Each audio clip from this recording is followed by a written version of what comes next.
En nombre del Padre, del Hijo y del Espíritu Santo. Amén. Ven, Espíritu Santo, llena los corazones de tus fieles, enciende en ellos el fuego de tu amor. Envía, Señor, tu Espíritu y serán creados. Dios, que iluminaste los corazones de tus fieles con las luces del Espíritu Santo, danos gustar todo lo recto y justo según el mismo Espíritu y gozar siempre de sus divinos consuelos. Por Jesucristo nuestro Señor. Amén. María, sede de sabiduría. Padre, el Hijo y el Espíritu Santo. Amén. ¿Han estado todos? No, ustedes no. ¿La primera vez que ven? Bueno, un repasito. Tercer martes, el primer martes hablamos de una de las 3 operaciones libres que realizamos los seres humanos, operación que le llamamos teórica. Es aquella operación que tiene como fin el descubrimiento de la verdad.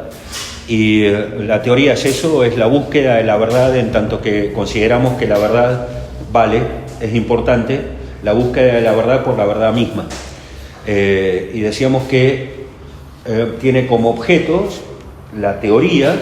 Cuando nosotros realizamos acciones teóricas, tenemos como objeto lo especulable, es decir, aquello que solo se nos brinda a nuestra capacidad teórica.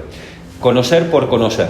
Es decir, conocer la naturaleza humana es sencillamente eso que es y que está sujeto a mi contemplación, a mi teoría. Busco saber qué es la naturaleza humana sencillamente porque quiero saber en qué consiste y nada más. No estoy pensando en una verdad para un uso ulterior. Busco la verdad por sí misma. Y decíamos que es esta actividad, la teórica, en el mundo clásico, o en todo caso, para cualquier realista, la actividad teórica es la que tiene primacía sobre las otras. La actividad teórica es la que nos pone en contacto con todo lo que es de algún modo, aquella que nos permite tomar conciencia de cómo la realidad nos envuelve, nos explica cómo somos nosotros parte de esa realidad y esa realidad se nos aparece en la medida en que somos capaces de contemplar las cosas, se nos aparece de un modo ordenado, un universo, vemos un cosmos, un universo y el creador del universo para aquellos que tienen fe o para aquellos que consideran que todo esto, esta armonía de las cosas no puede haberse hecho sola, digamos. La teoría en el mundo clásico es la que va a ordenar las otras 2 actividades libres, que son la moral o práctica en lenguaje clásico y la poética, respecto a la cual vamos a hablar hoy. Porque hoy vamos a hacer hincapié, hoy vamos a hablar recién, voy a tratar de definir lo que se entiende por ideología. ¿Por qué? Porque yo quería decirles, ¿por qué quería hablar de la teoría y de la praxis o moral, que es lo que hicimos los martes anteriores? Porque me parece que no se puede entender la gravedad del espíritu o la falsa espiritualidad ideológica si no se entiende la importancia que tiene la teoría y la operación moral.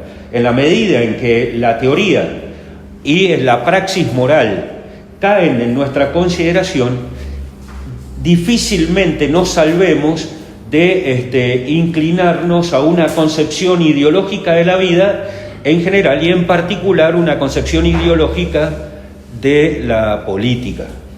Por eso es que hablé de la teoría y la moral como antecedentes necesarios para entender esta falsa espiritualidad, que es la falsa espiritualidad que creo yo hoy en día me parece, la enfermedad más profunda del alma moderna. Me parece que no hay nada más corruptor que la espiritualidad ideológica. Voy a ver si lo puedo explicar. Y vamos a dividir esto en 2 partes. Voy a explicar lo que es la poiesis, es decir, la tercera actividad. Primero teoría, la búsqueda de la verdad porque la verdad vale. Luego la praxis o moral, la verdad que me hace bueno, que me hace honesto, que me hace mejor persona. lo que vimos el segundo martes. Hoy vamos a estudiar la tercera actividad, que es la poiesis o técnica o el arte de la fabricación. Le vamos a llamar poiesis. Voy a hablar un poco de eso en la primera parte, para introducirnos en qué significa lo ideológico, y en la segunda parte, o sea, porque vamos a hacer un cortecito en el medio, y en la segunda parte voy a ver si soy capaz de explicarles lo que a mí me da la impresión es la concreción más profunda y más actual del espíritu ideológico, que es nuestra concepción de la política. La segunda parte va a ser estrictamente de filosofía política, ¿les parece? ¿Se entiende? Vamos a hacer así. Creo que la segunda parte va a empezar a quedar más iluminada con la primera parte de mi exposición, cuando explique lo que es la poiesis o tercera actividad del espíritu. ¿Me van siguiendo? Aquí, en esta primera parte, me interrumpen cuando quieran. Cuando después del recreíto, después de fumar como debemos fumar, volvamos acá y hable de lo político, ahí les voy a pedir que guarden las preguntas para el final, porque no estoy muy seguro de ser capaz de explicar como quiero esa segunda parte, porque voy a hablar de cosas que en general nos van a sacar del marco en el que nosotros estamos acostumbrados a pensar la política. Quiero mostrar cómo todo el tiempo y conforme a la ideología que ustedes quieran, o el punto de vista o la filosofía que ustedes quieran, cuando nos arrimamos a pensar en la política, pensamos en términos ideológicos y en concreto en términos de ideología liberal. Quiero mostrar eso y vamos a ver si logro hacerlo, digamos. ¿Está bien? Entonces, la primera parte, una cosa más filosófica, que es la poiesis. Cuando hablábamos de la moral o praxis, en términos clásicos, porque ya Marx es el primero que habla de praxis en el sentido moderno, no moral. Yo utilizo el término praxis en el sentido clásico, como sinónimo de moral. Cuando hablábamos de la actividad moral, hablábamos de que el objeto es un agible, es decir, es algo que yo puedo realizar en mi inmanencia, en mi interioridad, de modo tal de constituirme a mí mismo, gracias a esa verdad agible, constituirme a mí mismo como una mejor persona, como una persona mejor en términos morales. De eso habíamos hablado la otra vez. Y decíamos que la teoría y la praxis o moral son actividades inmanentes, son actividades de la interioridad. ¿Recuerdan eso? Es decir, todo lo que hacemos, cuando yo busco una verdad y la descubro, yo, realizando eso, opero sobre mí. Esa verdad me hace más conocedor, si quieren ustedes, más sabio. Queda en mi inmanencia. Y cuando busco una verdad que me permita ser más bueno, por ejemplo, más prudente, más justo, más templado, esa verdad agible, esa actividad, también queda en mí. Por eso hablamos de inmanencia. ¿Está bien? Inmanente es la acción según la cual un sujeto opera para perfeccionarse a sí mismo, ya sea en el ámbito de la inteligencia, ser más sabio, ya sea en el ámbito de la inteligencia teórica, ser más sabio, o de la inteligencia moral, ser más bueno. Inmanencia. Hoy vamos a hablar de la poiesis o acción técnica. Es una acción ya no inmanente sino transeúnte, es decir, comienza en mí y termina en otra cosa. La acción que vamos a estudiar hoy, poiética, es un neologismo, es una traducción de poiesis o poiesis del griego, significa fabricación, hacer algo hacia afuera. Esta acción se distingue de la teoría y de la praxis porque esta acción no me perfecciona a mí mismo, sino que perfecciona algo exterior a mí. Por eso le llamamos transeúnte, empieza en mí y termina fuera. Inmanentes las acciones que empiezan en mí y terminan en mí. ¿Se entiende? Esta es una acción transeúnte, es una operación que comienza en un ser humano, en la interioridad de un ser humano, y termina en algo exterior a él. hacia afuera. ¿Me siguen? En general, estas acciones poéticas son las que incluyen la fabricación, las artes, las artesanías, los cultivos, todo lo que tenga que ver con la acción del ser humano sobre una materia. Es el hombre que, comenzando con una idea, aplica esa idea para que la realidad material se adecue, se amolde a esa idea. Es el carpintero que dice, bueno, tiene su esquema, su plancito, ¿sí? Ha hecho el bosquejo de la mesa, de la silla, y después lo que pretende, con sus instrumentos, etcétera, herramientas, es que la madera se adecue a ese proyecto, plano, molde previo. ¿Ven? Comienza en mí, termina perfeccionando una cosa distinta a mí. Yo puedo ser un excelente carpintero porque sé hacer buenas sillas, etcétera, etcétera, y sin embargo no crecer en cuanto a un hombre sabio o un hombre bueno. Puedo ser muy buen carpintero y mala persona, por ejemplo, porque son actividades distintas. La moral es inmanente y me perfecciona, la carpintería es transeúnte y perfecciona, es decir, le da una perfección a una cosa material externa a mí. De eso se trata la poiesis. ¿Se entiende? Fíjense, esta actividad poética es una actividad amplísima. Todo el tiempo estamos realizando. ¿Por qué? Porque somos seres físicos, no solo espirituales. Somos animales racionales, y en tanto animales está en nuestra naturaleza la realidad corpórea, la realidad física, y entonces, en tanto que seres físicos, todo el tiempo estamos realizando operaciones de carácter poético. Una operación de carácter poético es apagar la alarma cuando me despierto, levantarme, la higiene, hacerme un mate, trasladarme de aquí para allá. Estoy todo el tiempo modificando algo de mi entorno que puede ser aún mi propio cuerpo, cortarme las uñas, peinarme, etcétera, etcétera. Es algo que comienza en mí y que termina en algo que es distinto a mi yo, digamos, a mi conciencia.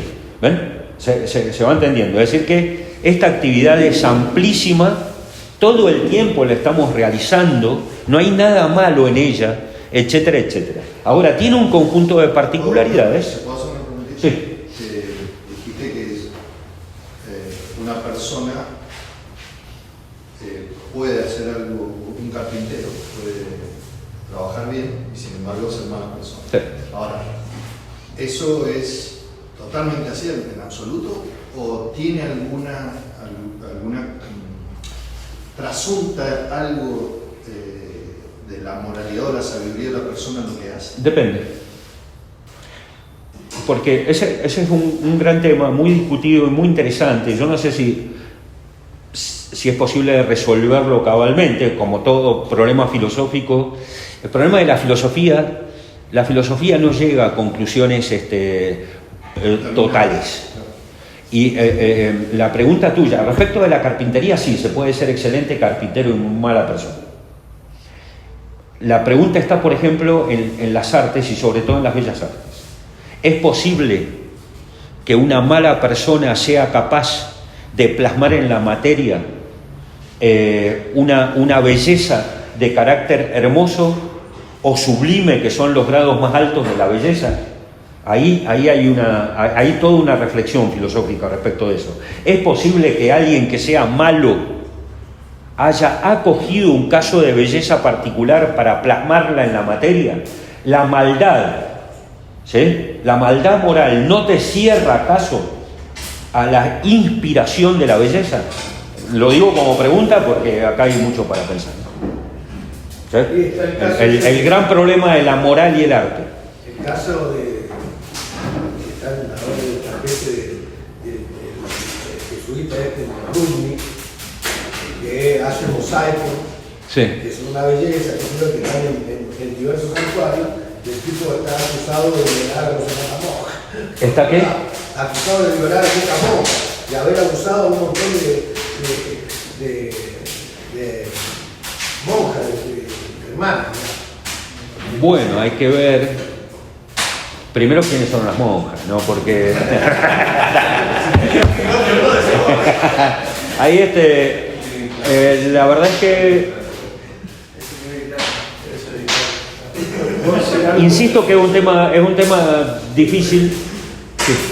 Me parece que la palabra mala persona es central. Yo veo un tipo que está enfermo, puede estar pilincho, pero de ahí a ser mala persona. Digo, pueden haber perturbaciones en su personalidad y demás. Sí, claro.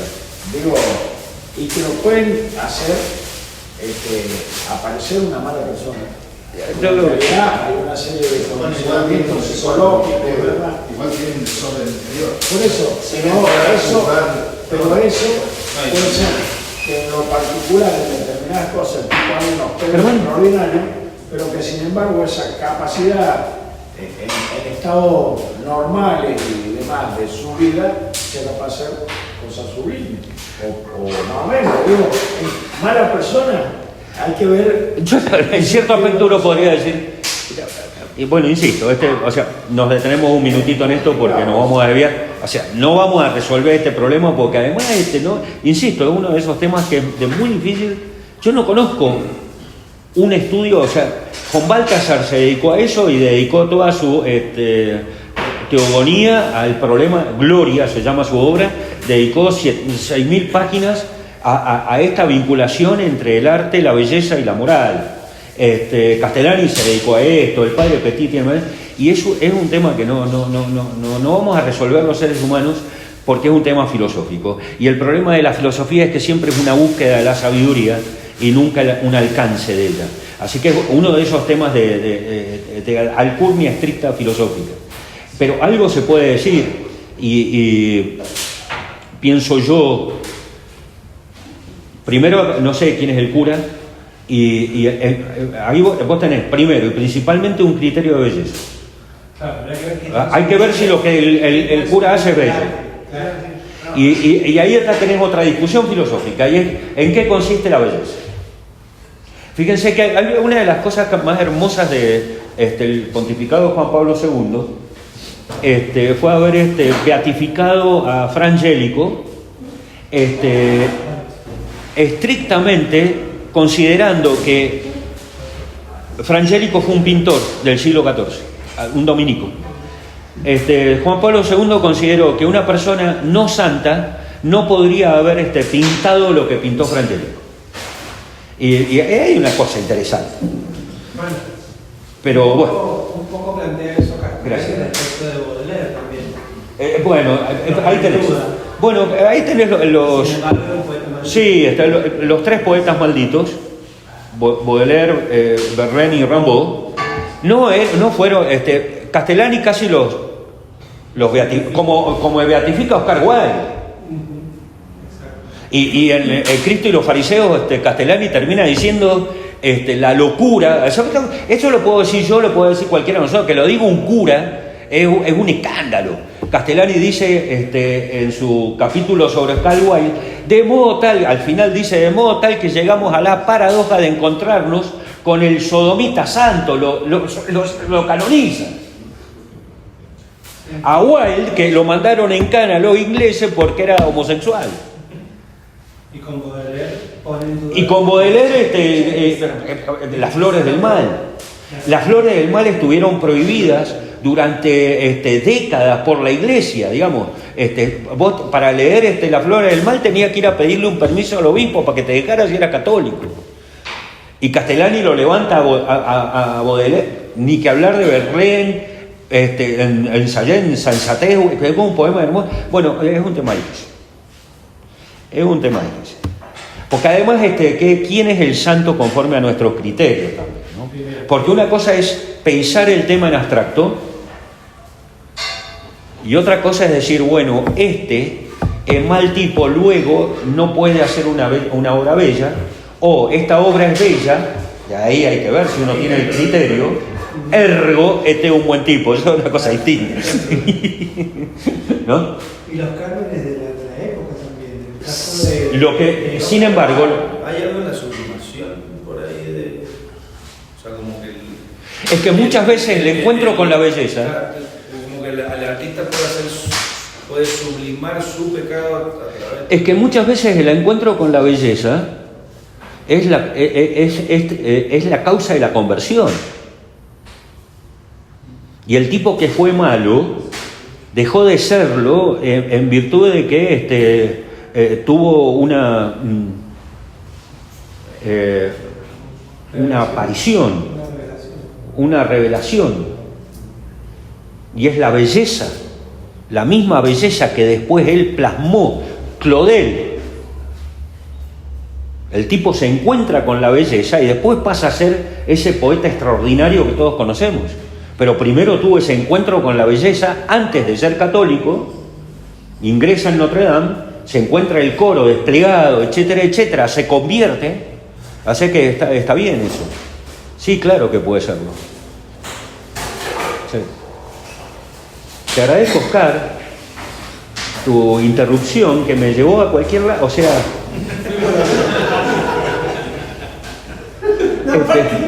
Sabiendo que Y usted no vamos a resolver. yo te agradezco vos la respuesta que en realidad no me respondiste nada. Mirá, los carpinteros como los abogados son todo una basura.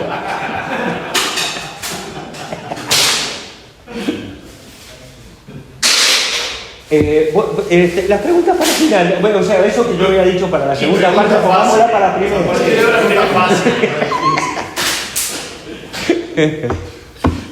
No, perdón, en la próxima va a ser más fácil. Hay una cosa que Pasa que por ahí esa pregunta está más vinculada a una cuestión determinista. Los seres humanos somos humanos. Ajá. ¿Qué crees, Lito? O sea, decir que estamos sentados. Si estuviéramos parados cuando el turco dijo los seres humanos somos humanos, nos hubiéramos caído el culo. Así que desarrolla, turco. La última parte es la que da en el clavo. Terminar para que se nos... Es que si eso fuera así, Toda la charla de hoy es off the record. ¿Ves que no podemos hacer nada en serio? ¿Entendés? Nada, o sea, seríamos protestantes. claro, ya, viste, Si no fuéramos deterministas y protestantes, ¿no? En el caso de Oscar Wilde, era muy claro. Los cánones morales que hay en esa época para la condenación de esas personas, como individuos, además de artistas. Sí, en una época puritana, victoriana, etcétera, Ese etcétera. caso es muy claro. Sí. Pensemos en los artistas antiguos de la antigüedad. Sí. Yo creo que hay muchas obras sublimes en la antigua Grecia, por ejemplo. De tipos que no eran tan buenos tipos, digamos. Estoy seguro que no eran para los cánones. No, es que, a ver, ¿vas por ahí vos, turco? O sea, de nuevo esto, y sí, por supuesto. Primero que para ser santo hay que morirse, hacer 3 milagros, o 2. No, bueno, ahora tenés que ser papa. O sea, pero, ¿qué más? Ahora, o sea, ser santo ahora es más difícil que antes. Bueno, ahora la única que te queda, viste, es ser papa. Al otro día, bueno, en esta semana. Y además, o sea, está claro esto también. Aún que la persona esté canonizada, no es artículo de fe, digamos. No nos obliga a pensar que una persona que ha sido canonizada, no estamos obligados a creer que está en el cielo. O sea que no es una garantía absoluta. Así que es posible que va a decir, bueno, San Pipirín, te moriste, te lo encontrás en el infierno seguro, y va a decir, bueno, mirá. O sea que ni la iglesia tiene la capacidad de, con plena garantía, decir este señor es santo. Pero no sé qué tiene que ver con lo que te quería hablar, ¿no es cierto? Bueno, no, sí. Pero bueno, pueden ir sacando temas, saquen temas. ¿De quién quieren hablar mucho? Yo creo que lo que está pasando está íntimamente relacionado con el asado. Está íntimamente... O sea, el tema es ocupar el tiempo hasta que llegue la mano. Yo creo que estamos en un problema, o sea, creo que todos estamos sintiendo este conflicto, ¿no? Eso sería poético. En la medida, o sea, ya uno cuando ve un fuego encendido empieza a alegrarse. Cuando ese fuego encendido promete un asado, la alegría es mayor. Y estamos y a la vez tenemos el corazón ¿no? por la muerte de Hugo Osvaldo Gatti. Y entonces como el duelo y la alegría del asado. No, es buenísimo lo que planteó Kiso, y coincido con lo que plantea él. Es necesario, y también con lo que dice Foucault, que estamos siendo deterministas, porque como que encasillamos la forma de entender de relación con el universo que tiene el hombre, lo queremos también mecanizar, todo porque estamos teorizando sobre ello. Entonces caemos en esto de, bueno, para lograr una poesía, en el caso del arte, una expresión artística que sea elevada, sublime, trascendente, etc., antes tengo que haber logrado depurar en el aspecto especulativo, en el aspecto moral, o estamos hablando de seres humanos que nos relacionamos con el mundo y en esa relación. Yo insisto, yo no voy a dar una respuesta, pero quiero decir algo. A ver, un poquito para... O sea, ¿en qué problema estoy en este momento? Disculpame, hay otro más que habla de los seres humanos. ¿Eh? Otro más que habla de los seres humanos. Digo. No, están muy de acuerdo ustedes, o sea... Estos tipos son, o sea, vienen y te dicen el ser humano existe, ¿viste? Va a decir... Para mí hay una conspiración. O sea, nos quieren hacer creer que el ser humano existe. ¿Qué es ser humano? Es todo un tema.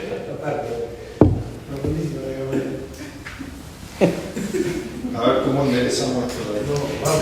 ¿Cómo enderezar? No, yo sí, insisto, si nos metemos en este asunto hay mucho. Es decir, a ver, ¿cuáles son? Insisto, también, no es que yo tenga la respuesta a la pregunta entre la relación entre la moral y la belleza, o la moral y el buen artista. No tengo esa respuesta y no la he encontrado. Y es muy posible que no exista, son preguntas abiertas, que cada generación vuelve a hacerse. Como la política, y como tantas cosas. Cuando un tema es estrictamente filosófico, las respuestas siempre que da cada generación son respuestas parciales. Siempre pasa eso. Y esta pregunta, entre la moral y el arte, las bellas artes, es una de esas preguntas siempre abiertas. Pero hay que hacerse cargo de toda la complejidad. Y toda la complejidad tiene que ver con esto. Primero, por supuesto, entender qué es belleza y ponernos de acuerdo respecto de qué es belleza en una definición. Segundo, cuáles son los criterios que nos permiten a nosotros, teniendo la definición de belleza, considerar si una realidad es o no es bella. Ahí tiene todo un problema.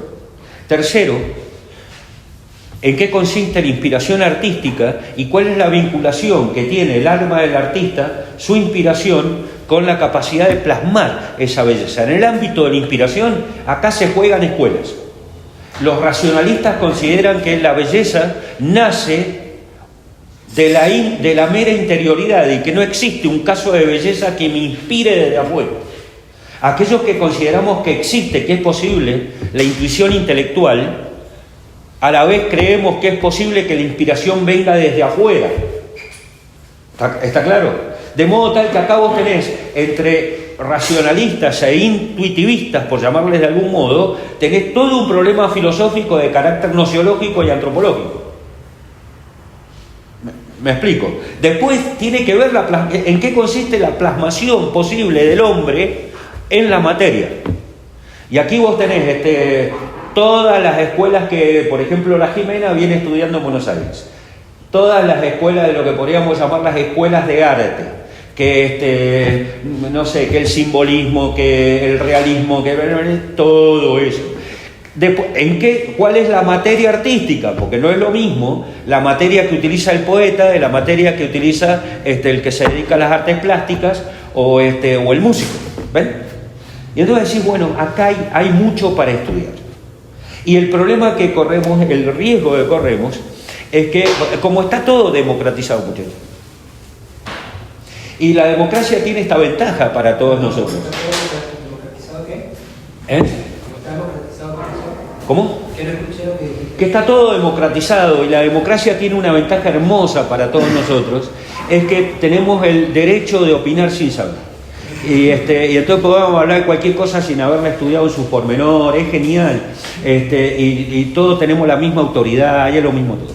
Así que podemos estar un rato largo hablando sobre este asunto sin estar... Porque estudiar es un embole, porque... ¿Me explico? Así que aprovechemos la democracia presente. Bueno, ahora podemos pasar... Seguimos, Oscar. Encarrilar. Bueno, ¿qué? Porque no me respondiste nada. Ya el martes.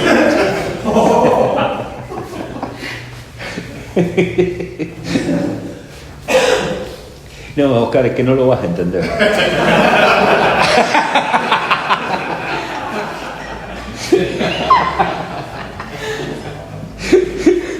Nico, ¿cómo lo haces?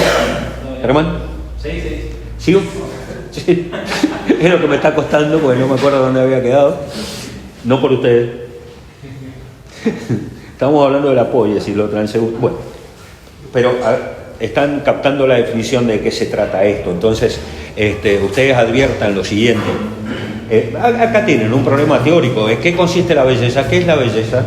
¿Cómo soy capaz de... ¿Puedo definir la belleza? ¿Qué definiciones se han dado de la belleza? Es un asunto teórico. Quiero saber qué es eso. ¿Sí? Ahora, necesito ser justo, porque sé bien que si no soy justo no voy a ser feliz. Porque la moral no es otra cosa que ordenar mi vida interior hacia la felicidad. ¿No?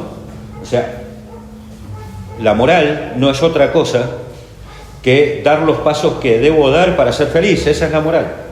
Y entonces sé que tengo que ser justo, porque si yo soy injusto no voy a ser feliz. Y entonces, ¿qué es la justicia? ¿Y cómo hago yo para ser justo respecto de ustedes, respecto de los demás, respecto de mi patria, de mi sociedad? Ahí estoy buscando una verdad moral, un agible, algo que hago dentro, de agere. No tenemos en el castellano el término. El agible es lo que hago dentro. Me estoy siendo justo, generoso, prudente, paciente. Algo, ¿ven? La moral. Y ahora en la poiesis busco un factible, una verdad factible, una verdad que pueda realizar hacia afuera. ¿Es factible con esta materia realizar esta cosa? Por ejemplo, con esta materia, ¿puedo realizar mesas y sillas? Y con esta madera sí. O puedo hacer una casa. Es factible. ¿Ven? El factible es la verdad que busco para realizar una acción fuera de mí. Se llama facere. ¿Ven? Factum. Lo hecho. ¿Ven? Busco la verdad que puedo hacer afuera. ¿Se entiende? Es una verdad distinta que la verdad moral y la verdad teórica. Porque la verdad teórica y la verdad moral son verdades que no me llevan a hacer algo afuera, a modificar algo de mi entorno. ¿Vamos bien? La poiesis busca la verdad factible. Y esta verdad factible, este ejercicio poético, tiene dos dimensiones. Una dimensión de planificación, quiero hacer esto, ¿sí? Y una dimensión de ejecución, me pongo a hacerlo. Entonces es lo que decía, el croquis del carpintero, el plano del arquitecto. O cuando nosotros nos levantemos de acá y cada uno se va a su casa, uno hace un plan rapidito de en qué se va a ir y por dónde se va a ir. Aún ese plan es poético. ¿Ven? Voy a operar sobre algo y merece, aunque sea un plan instantáneo, rapidísimo, necesito hacerme un plan para saber cómo voy a llegar a mi casa cuando salga de acá. ¿Me entienden? Existe la primera dimensión de la poiesis es un plan que opera al modo de causa ejemplar. Se llama causa ejemplar al modelo que yo voy a seguir para lograr lo que me he propuesto cuando opere sobre la materia. Este tipo de mesa, con esta madera, o me voy a ir con no sé quién me va a llevar, y entonces, o lo que fuera. Hay una primera dimensión en la poiesis, que es la dimensión de planificación. Un plan previo. Y espero que después, cuando realice lo que quiero realizar, las cosas me salgan conforme a ese plan previo. ¿Lo ven?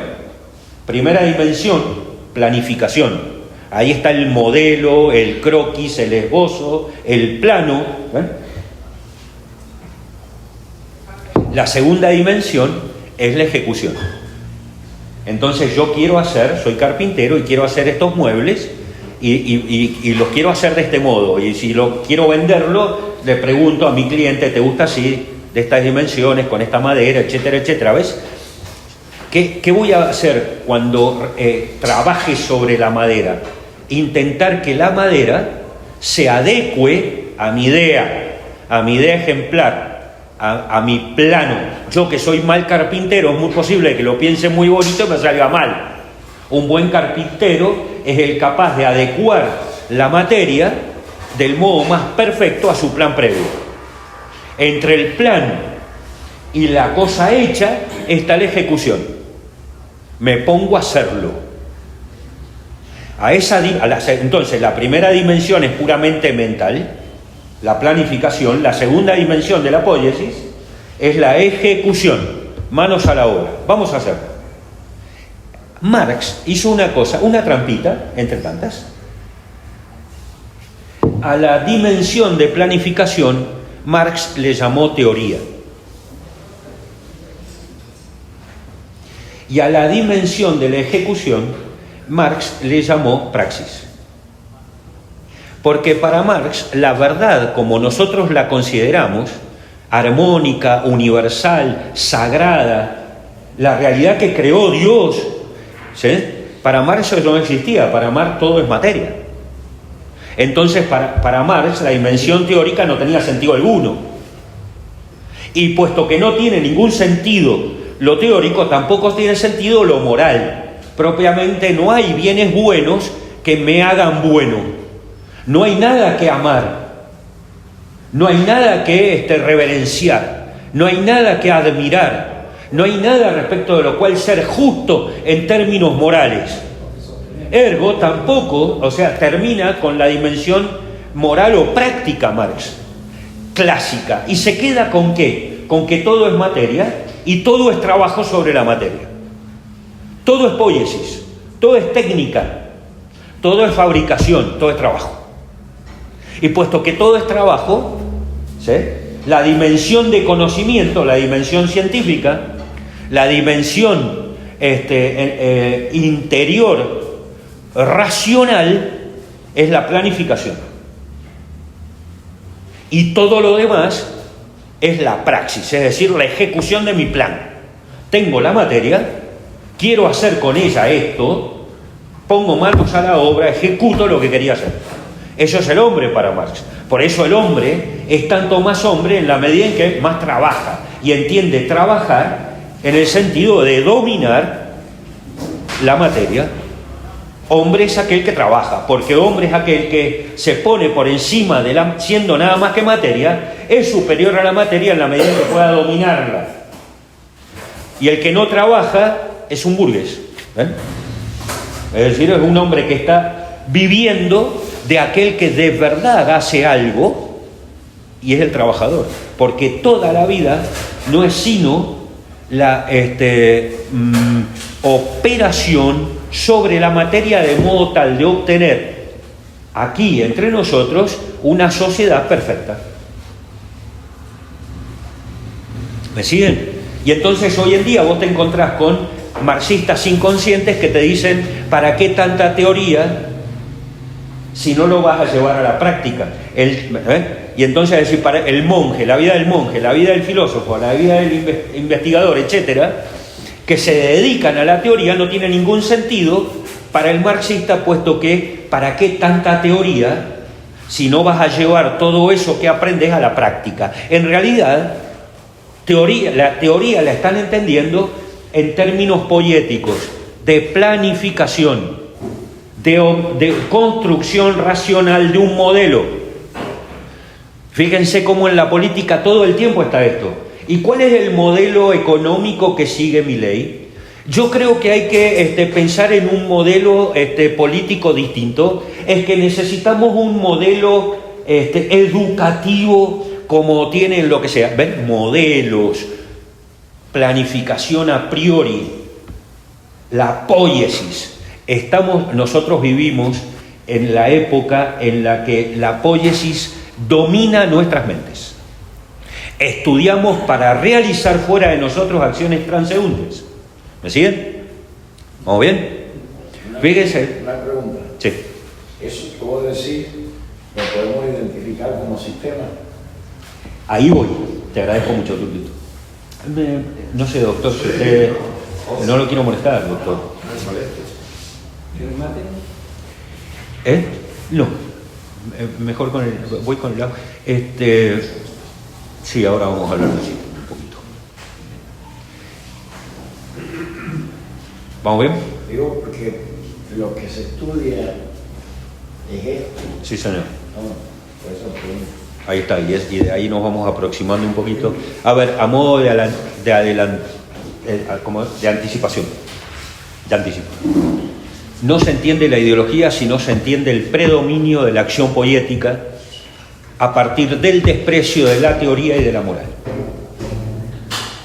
En la medida en que desprecio la teoría, mi espíritu, en tanto que es activo y bien, legítimamente activo, tiende a una concepción ideológica, poética, tecnocrática. ¿No te enojes? Si no estás de acuerdo, decímelo. Sí, Perdón. ¿Vamos bien? ¿Se va entendiendo? Fíjense, en la teoría busco la verdad existe antes que yo, y dijimos aquel primer martes, la teoría halla su fundamento en el hecho de que vivimos en un mundo que no hemos creado nosotros, no lo hemos hecho.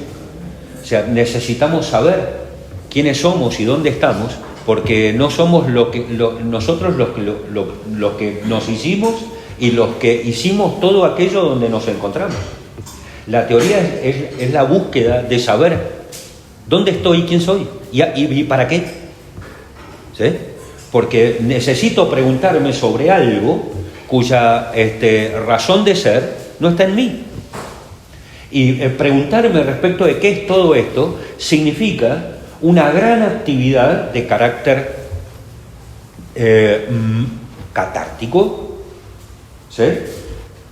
Un ejercicio de penitencia grande, porque saber lo que es todo significa deponer todo lo que yo quisiera que fuera, todo lo que me gustaría que fuera.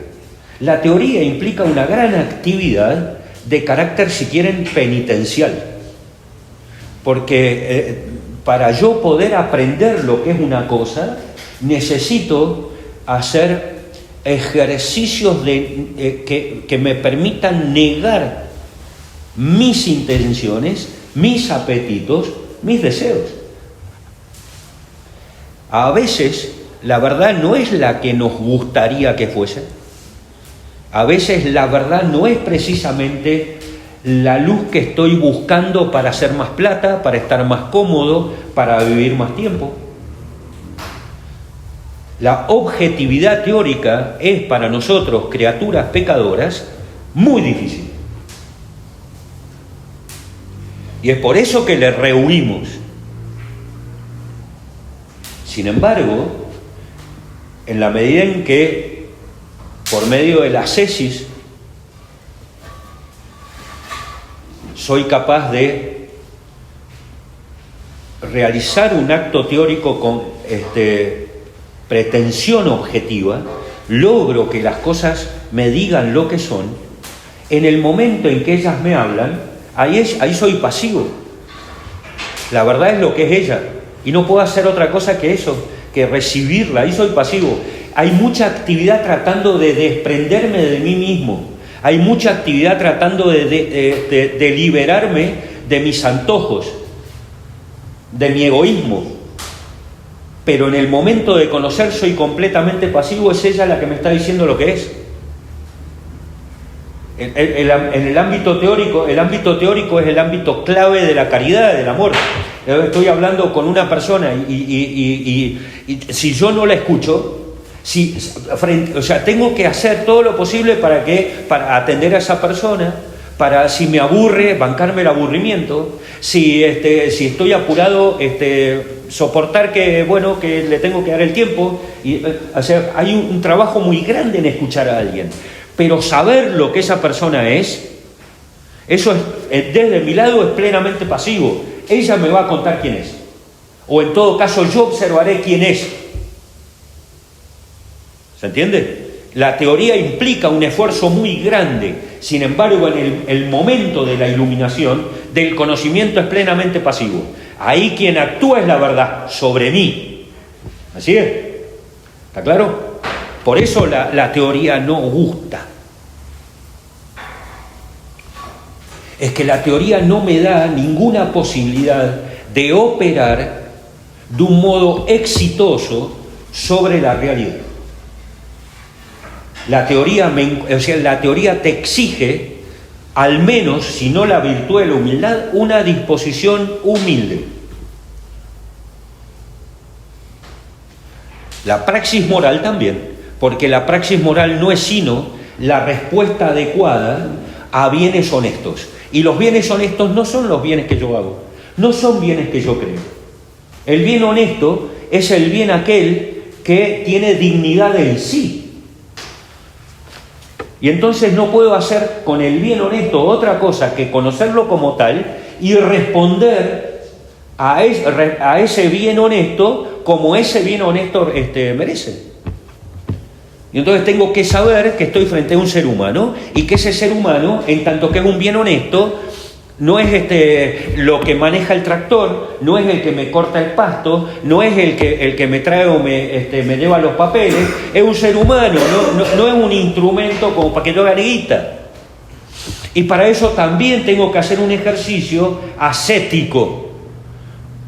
Tengo que poner en segundo lugar, detrás, todos mis intereses poéticos sobre esa persona y admitir que esa persona es un bien que me hace bien, que necesito, porque sin esa persona yo voy a quedar ayuno de bienes honestos que son los únicos que pueden levantar de un modo moral, ¿entienden? Ahora, en el ámbito poético estoy en otro lugar. En el ámbito teórico y moral yo fui pasivo frente a la verdad y el bien honesto. Ustedes, todo ser humano en el ámbito de lo moral impone su ley.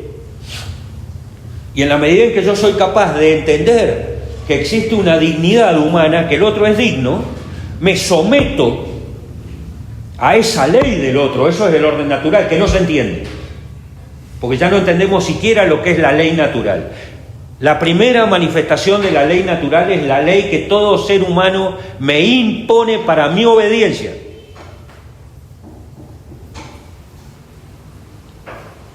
Me lo impone él. Yo no puedo hacer con un ser humano lo que quiera. Y yo no puedo poner sobre un ser humano intereses inferiores a la dignidad misma del ser humano. Voy a hacer guita con este. Aquí tengo que ser pasivo frente al bien, que en todo caso todos creemos, todos tenemos fe acá. Dios me visita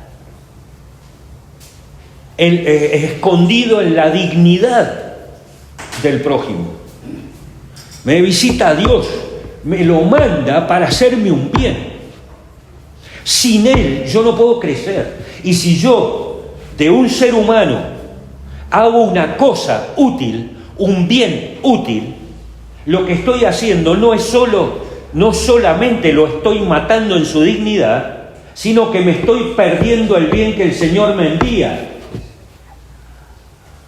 Debo ser pasivo, humilde y obediente ahí. ¿Lo ven? En esto consiste la moral. No hay otra cosa más que esto en la vida moral.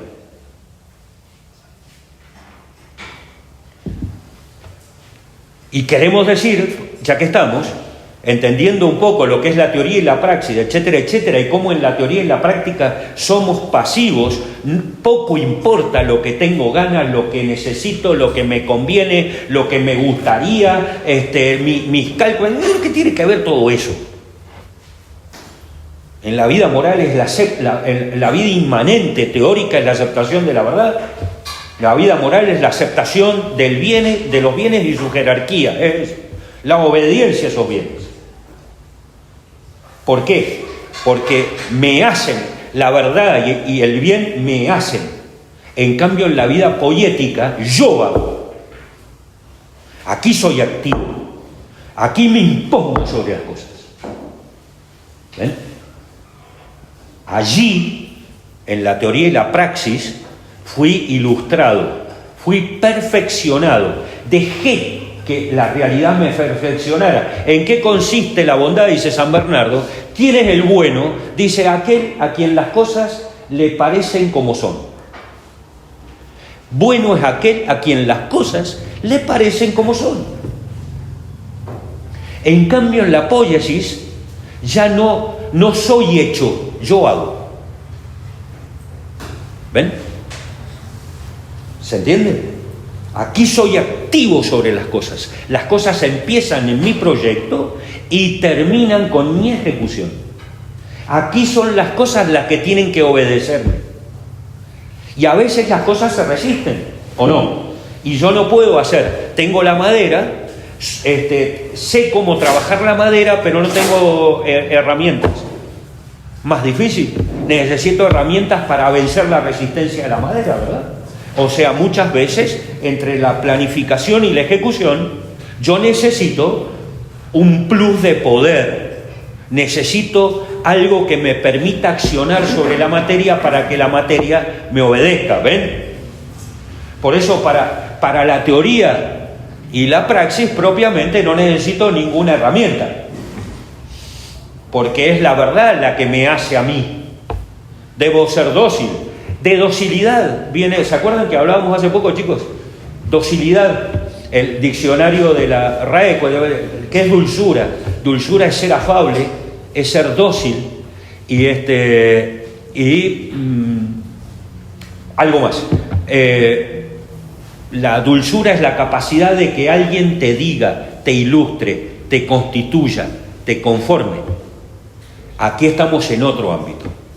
El ámbito de la poiesis es aquel lugar en el que el hombre opera sobre las cosas, es activo sobre las cosas. Dicho así de un modo más técnico, teoría y praxis es el objeto sobre el sujeto.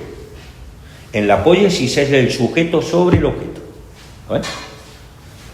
Las cosas van a ser como yo quiero, pretendo que sean como yo quiero. Hoy en día, todo el mundo moderno tiene una concepción, el universo mental nuestro es un universo casi exclusivamente poético. Y en tanto que casi exclusivamente poético, dependiendo del proyecto, ¿sí?, que yo quiero volcar sobre la realidad, será el instrumento de poder que necesite para lograr que las cosas se adecuen a mi proyecto. Aparece la necesidad del instrumento de poder.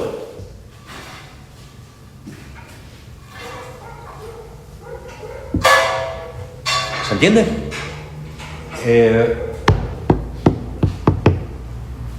Quedemos en esto. La poiesis es una acción del hombre sobre las cosas. La teoría y la praxis son acciones de la realidad sobre el hombre. Nos establecemos en lo que es la poiesis.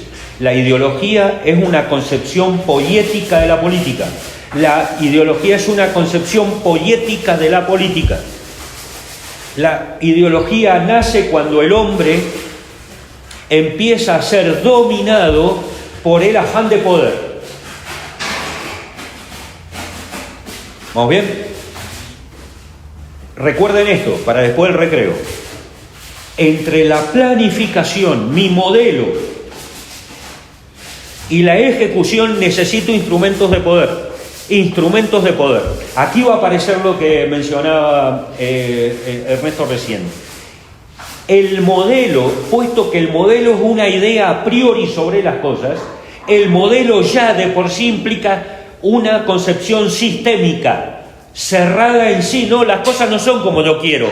Yo voy a hacer que las cosas sean como yo quiero. ¿Se entiende? El sistema es una construcción mental con intenciones de ejecución. No es nada más que una filosofía estrecha, puramente conceptual. Es una filosofía estrecha, puramente conceptual, con intenciones de poder. Ahí está la ideología. ¿Estamos? Y esta, ¿vamos bien? Y entonces, ¿qué pasa? Lo último, y vamos a fumar, y los que no van a que empiecen a fumar. Porque si no, o sea, la verdad, porque además, Juan, no puede ser. Es que, bueno, no van a entender nunca nada. Mira, Castellani tiene una joda. Yo la conseguí, es hermosa. Vos que podés leerla, la Nestle, la versión Nestle del Antiguo Testamento en griego, es la versión crítica, es la mejor que se puede conseguir ahora. Y yo de casualidad me la conseguí en Buenos Aires, barata, bueno, pero cuando salía cara, y todavía debe ser muy cara. Y Castellani dice, de la versión Nestle en griego del Nuevo Testamento, dice, pero bueno, para comprarla hay que vender la pipa, dice. Y después dice, pero para leerla hay que volver a comprar la pipa.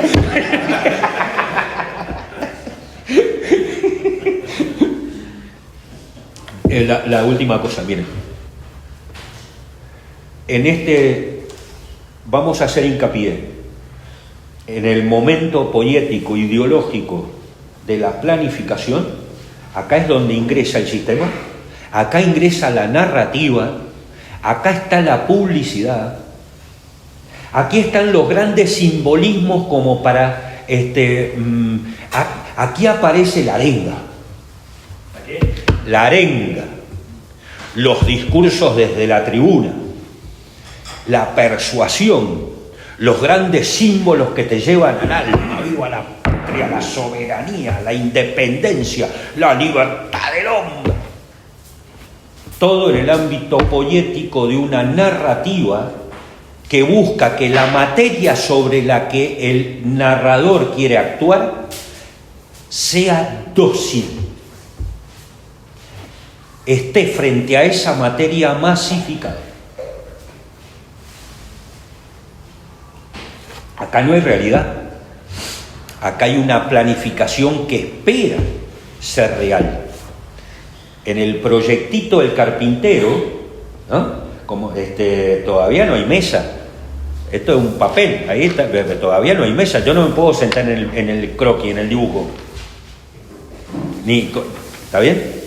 Todavía no hay realidad, hay que construir la realidad, hay que hacer las mesas.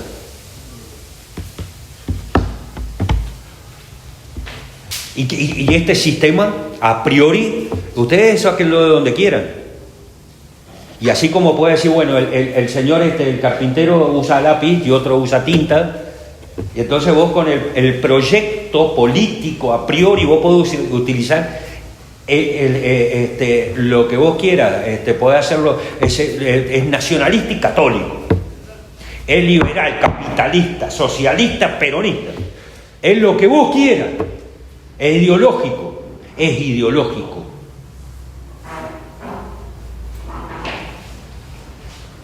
Enseguida vamos a hablar de eso y vamos a hablar de la gran concreción de la ideología moderna en el liberalismo y nuestro modo de entender la política. ¿Les parece? Ustedes adviertan esto, si yo logro explicarme bien. Puede ser que esté equivocado en todo lo que estoy diciendo, ¿no? O sea, porque acá Acá tenemos una ayuda que tiene que ver con la tradición, otra ayuda que tiene que ver con una intención filosófica que busca extraer a partir de la evidencia principios que uno considera son verdaderos. El error siempre se cuela. Para no equivocarnos, cuando hablamos tendríamos que estar siempre callados, digamos. Y por eso la filosofía es siempre, antes de la aparición del racionalismo libresco, de Gutenberg y la imprenta, y toda esta idea de que la verdad está más en los libros que en la realidad, antes de todo eso la filosofía era dialogal. Y la filosofía se manifiesta en su esplendor en el diálogo, y no cuando alguien escribe o cuando alguien lee. ¿Por qué? Porque la filosofía es la conciencia de la propia ignorancia que se une a la necesidad de saber. La filosofía es un amor, y es siempre un amor, nunca es un encuentro. Por eso, sabio solo Dios, y nosotros queriendo saber. Eso es filósofo, el que busca, el que quiere saber, el que ama el saber, no el sabio. Así que tal vez sea esto que estoy diciendo es lo que nos salve a nosotros de realizar, por ejemplo, en una charlita o en una clase, una actividad educativa de carácter poético, técnico, y que sea una acción moral. Una acción moral no es una cosa, o sea, ¿qué es hablar? Es presentarle a los demás un conjunto de signos que, en la medida en que entienden el idioma que uno habla, provocan un conjunto de imágenes, y en esas imágenes quien escucha va a buscar la verdad. De modo tal que nadie enseña propiamente nada a nadie. En todo caso, lo que hacemos es invitar, cuando hablamos, a que el otro capte lo que nosotros queremos decir, para que él, habiendo captado lo que hemos dicho, indague en su interior el valor de verdad que tiene lo que hemos dicho. ¿Se entiende? Esa es la educación.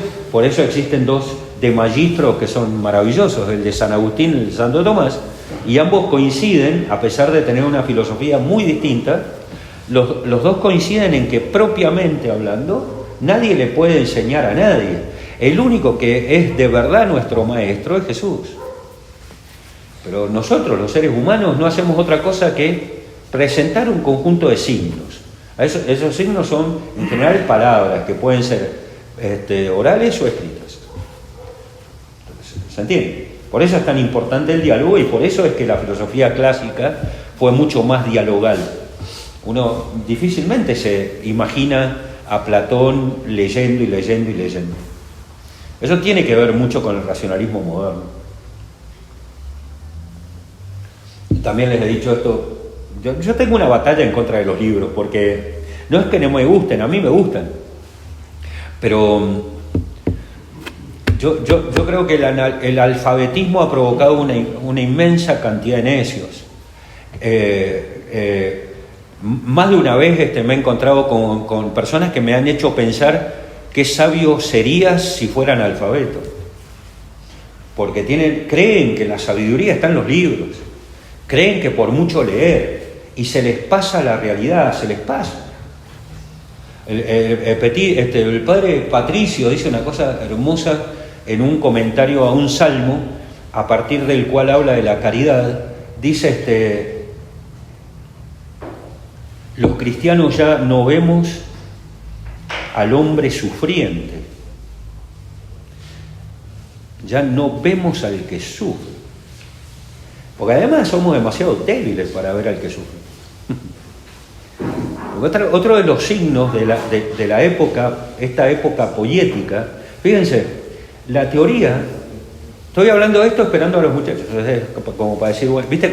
Dicen que en la radio, estirar, estoy estirando porque no sé qué les pasó, se fueron y entonces hay que estar esperándolos, y ahora se quedan parados allá atrás, y el Juan agitando el mate.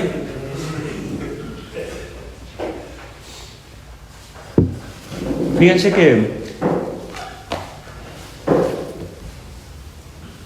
La teoría y la moral, entendida como la teoría, la verdad que me constituye, la moral, el bien que me constituye, son para nosotros como alimentos. La verdad y el bien nos hacen más fuertes, más sanos espiritualmente. El que se dedica nada más que a volcarse en las cosas, el hombre técnico, el activista, no se nutre, es débil. Y tanto más débil es, cuanto más necesita crear instrumentos de poder.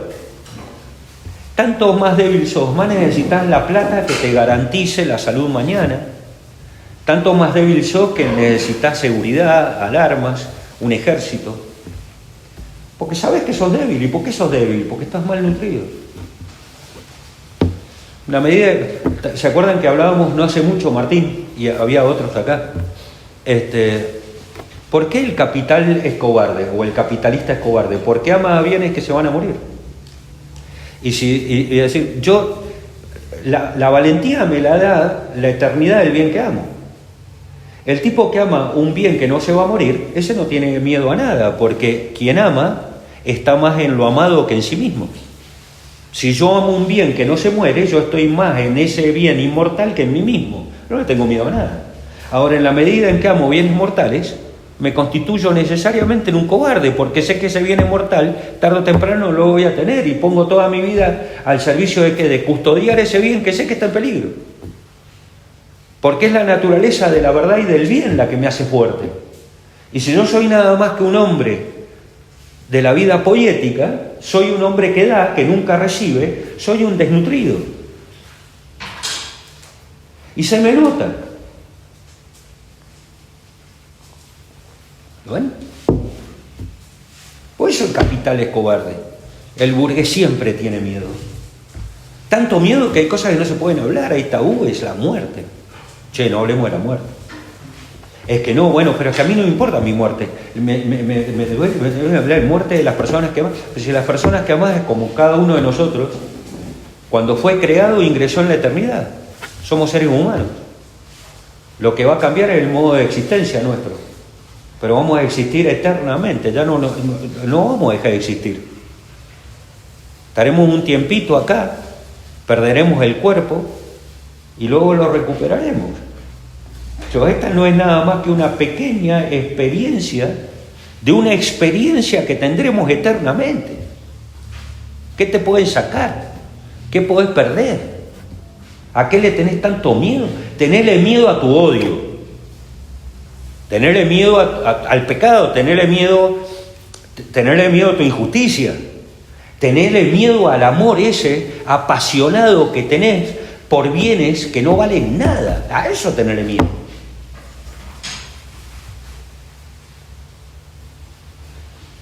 Pero el hombre moderno es débil y entonces hoy se habla de la generación de cristal. ¿Vieron? ¿Qué generación de cristal? La generación de cristal, en todo caso, yo tengo 60 años, voy a hablar de la generación de cristal de los 20, pese a mi generación. El mundo moderno es cobarde, somos cobardes. Porque no es posible ser valiente si uno no es capaz de asumir los bienes eternos. ¿Entiende a dónde voy? Y voy a decir, bueno, vos vas al médico y te dice, che, te falta hierro, te falta calcio. ¿Qué haces? ¿Vas a la ferretería? No. ¿Vas a la verdulería? ¿Por qué vas a la verdulería? Porque el universo, las cosas, las plantas han hecho de los minerales algo comestible. Necesito esos minerales y las plantas, los vegetales me lo conceden. Y en la medida en que yo no como vegetales me voy debilitando, ¿verdad? ¿Sí o no? Bueno, con el alma es parecido. Si mi atención, aquello de lo que me alimento, intelectual y volitivamente son bienes mortales, es como si yo fuera McDonald's todo el tiempo. Me van a faltar minerales, me hago débil. Y el hombre moderno, en tanto que el hombre moderno es orgulloso y es el principio de su acción, ya no se deja alimentar, ya no le interesa las vitaminas que te da la verdad y el bien. Y entonces nosotros somos cobardes, débiles. Todo el problema de la modernidad está en nuestra cobardía.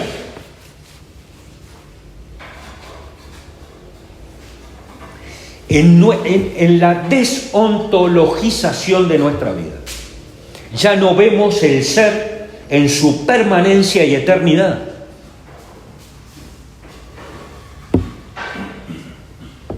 Todo para nosotros es proyecto a futuro, mañana, dentro de un mes, dentro de 5 años, etcétera, etcétera. Cosas que pueden no existir. Puede ser que me muera esta noche. Esta noche misma serás llamado. ¿Se acuerdan? Y ahora puedo, ¿se acuerdan la parábola? Ahora puedo descansar tranquilo, tengo lleno los hilos de trigo y ahora puedo descansar tranquilo y esta noche misma será llamado.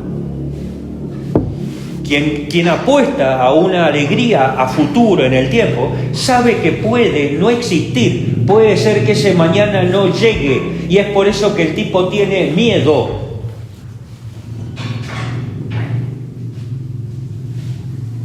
¿O no? El hombre de la poiesis es un hombre cobarde. ¿Por qué? Porque tiene el alma desnutrida.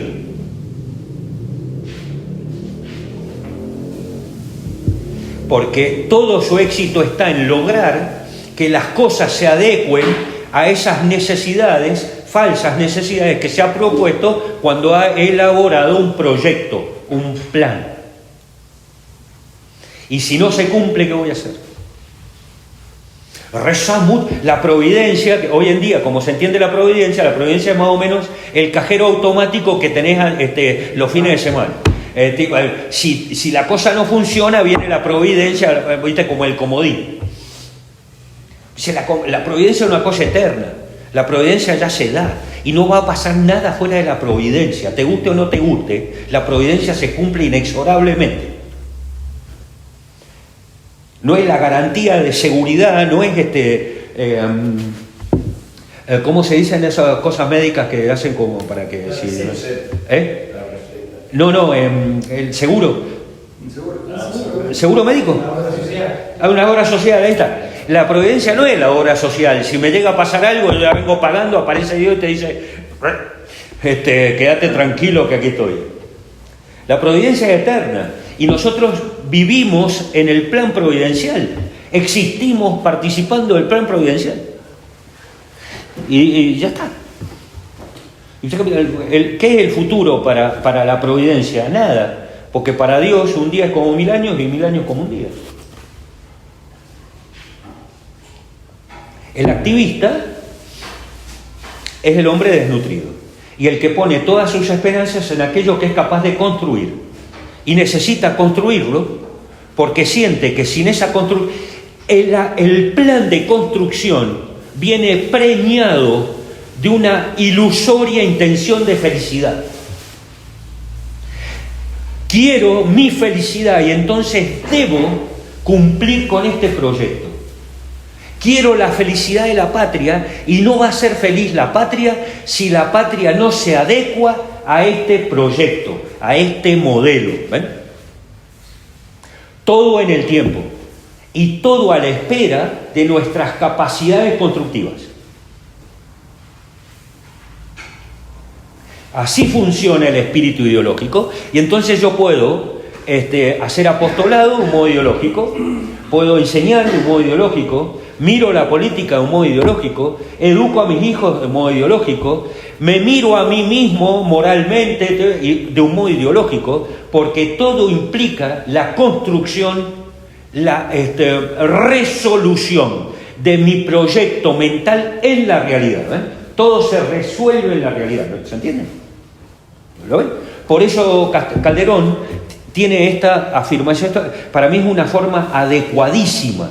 No habla de ideología Calderón. Calderón habla de la falsa espiritualidad de la ideología. En tanto que hay ideología, no hay fe y no hay realismo. La fe se transforma en ideología y la realidad se transforma en un proyecto. ¿A qué le interesa de la realidad al ideólogo? Porque el ideólogo no es que desprecie la realidad. Lo que le interesa al ideólogo de la realidad es aquella faz de la realidad aprovechable. El ideólogo mira la realidad y la estudia para descubrir qué es lo que puede aprovechar de ella para construir su plan. ¿Se entiende? Entonces decís, bueno, toda la ciencia moderna es poética. El científico moderno no quiere saber, el científico moderno quiere construir, quiere sanar, quiere construir, quiere hacer más rápido, más... ¿Se entiende? Así, ¿cómo hago para ir más rápido? ¿Cómo hago para estar más cómodo? ¿Cómo hago? Esa es la ciencia es poética. La ciencia hoy en día está en el ámbito de la planificación.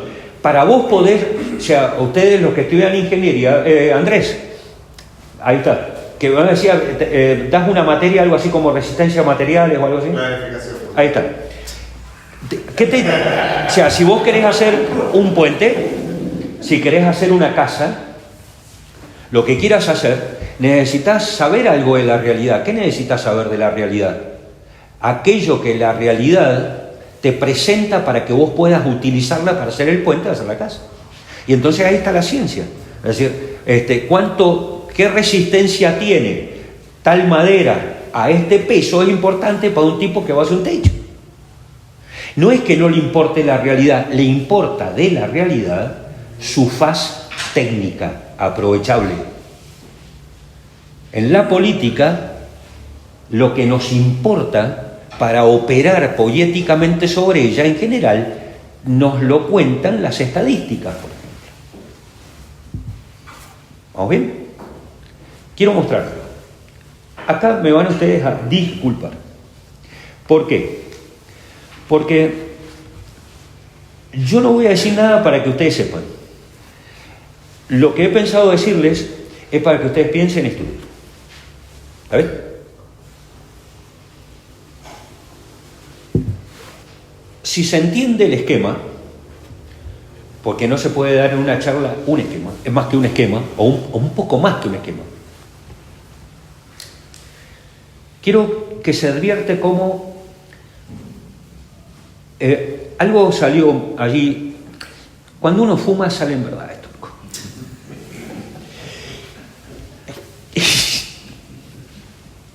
Es que todos estamos ideologizados, sí, todos estamos ideologizados. Porque, no sé alguno, por ahí el Juancito, pero todos los demás hemos nacido con el pecado original. Con todo respeto, Juan, no sé si vos... ¿Qué? ¿Vos también? Genial, entonces... Y el pecado original, ¿qué es? De algún modo, es una herida por la cual se nos cuela el espíritu del mundo, y el espíritu del mundo es el espíritu de la época.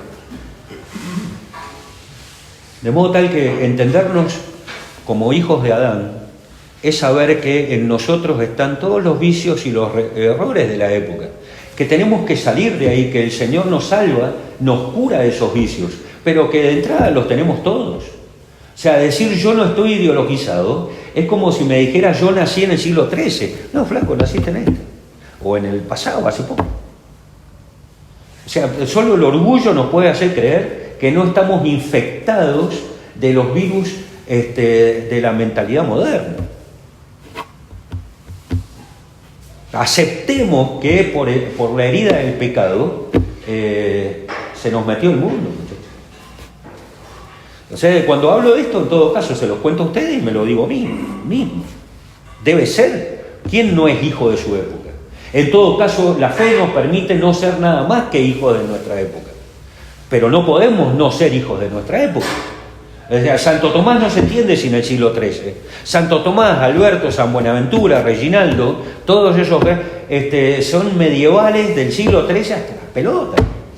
Sí, era muy parecido en ese sentido. Entonces, ¿se entiende? Porque no podían no serlo.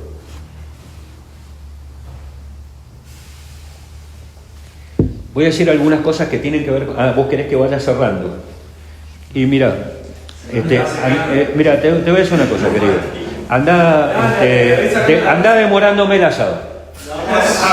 ¿Pasa que tú lo ves? No, porque yo esto lo voy a decir. Así que por lo menos 20 minutos. Una cosa, digo algo que me parece muy bueno, sobre todo cuando vos estudias historia argentina, una cosa clave que vos acabas de decir, si vos no comprendés que el año de poder, Y claro, no podés, no podés entender. Si nosotros no entendemos, bueno, estoy de acuerdo. Muy bueno. Vamos a una cosa, concreción de este espíritu ideológico que he dicho. Es espíritu ideológico porque es una concepción poética de la política. 20 minutos, Martín. Sí, Dale. bueno, sí. Porque me interesa, insisto, para que ustedes lo piensen y lo estudien. Primero, una afirmación osada, temeraria. Es muy difícil. Hoy en día, cuando pensamos en la política, la pensamos en términos liberales. Aunque estudiemos, aunque de la política sepamos nada más que la doctrina social de la Iglesia. La doctrina social de la Iglesia la entendemos en términos liberales. Sobre el régimen de los príncipes de Santo Tomás, lo entendemos en términos liberales. Las definiciones maravillosas de Sergio Castaño, y mucho me temo que tal vez, pero la entendemos en términos liberales, donde existe una noción de carácter político, por ejemplo, bien común, ley, orden, paz, justicia, gobierno. En general quiero que vean cómo esas nociones, que pueden estar inspiradas en sus definiciones en el mundo clásico, nosotros las entendemos de un modo ideológico liberal. Quiero mostrar eso. Primero, cuando hablamos de política hoy en día, no podemos entender la política si no la reducimos al problema del poder y del Estado. Para nosotros la política es eminentemente algo que tiene que ver con el poder y el Estado.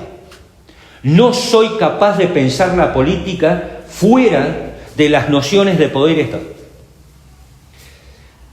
Pero es que se puede pensar la política sin pensarla en términos de poder y Estado. Se podía antes de la Revolución Liberal. Reducir el problema político o darle preeminencia al problema político al Estado y al poder en el problema político es propiamente un triunfo del liberalismo en nuestra mente, en nuestra mentalidad política.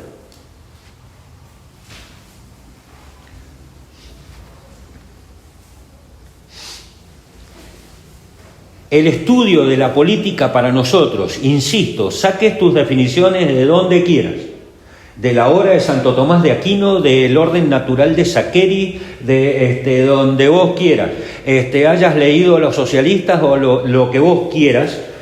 Hoy en día pensar en la política es inmediatamente pensar en un estudio del poder como fenómeno social y del Estado como estructura, instrumento y organización del poder, estrictamente. Pensar en la política sin pensar en el Estado y en el poder es no pensar en la política para la mente ideológica moderna. ¿Me sigues? ¿Soy claro?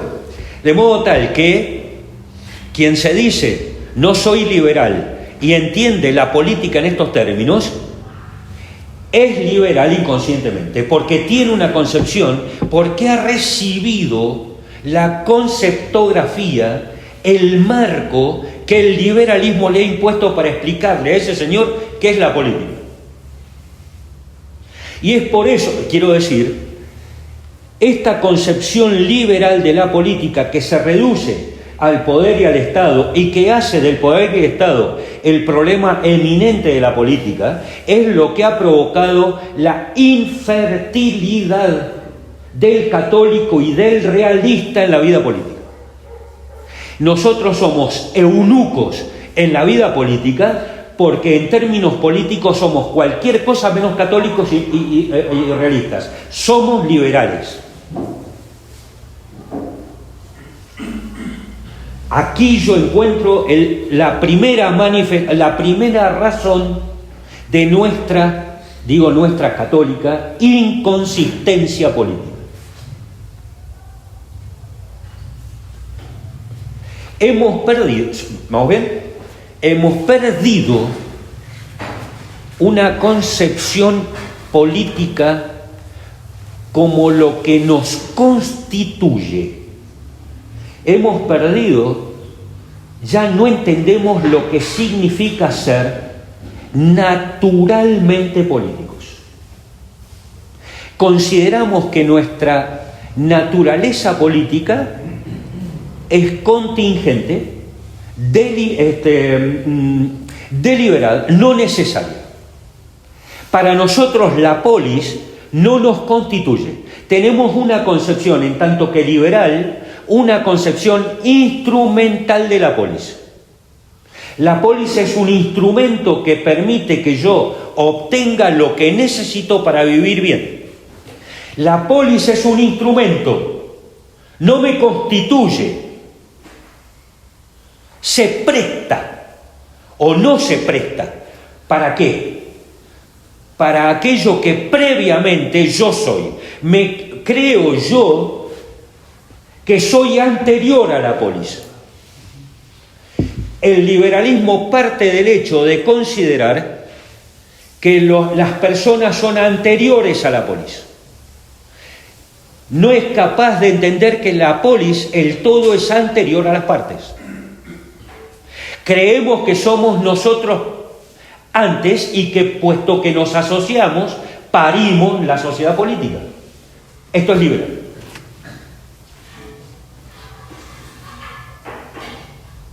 ¿Y para qué parimos la sociedad política?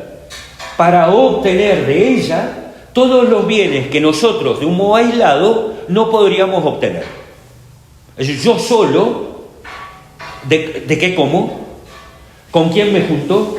¿Quién me ayuda si me duele algo? ¿Dónde? Y el médico y el que...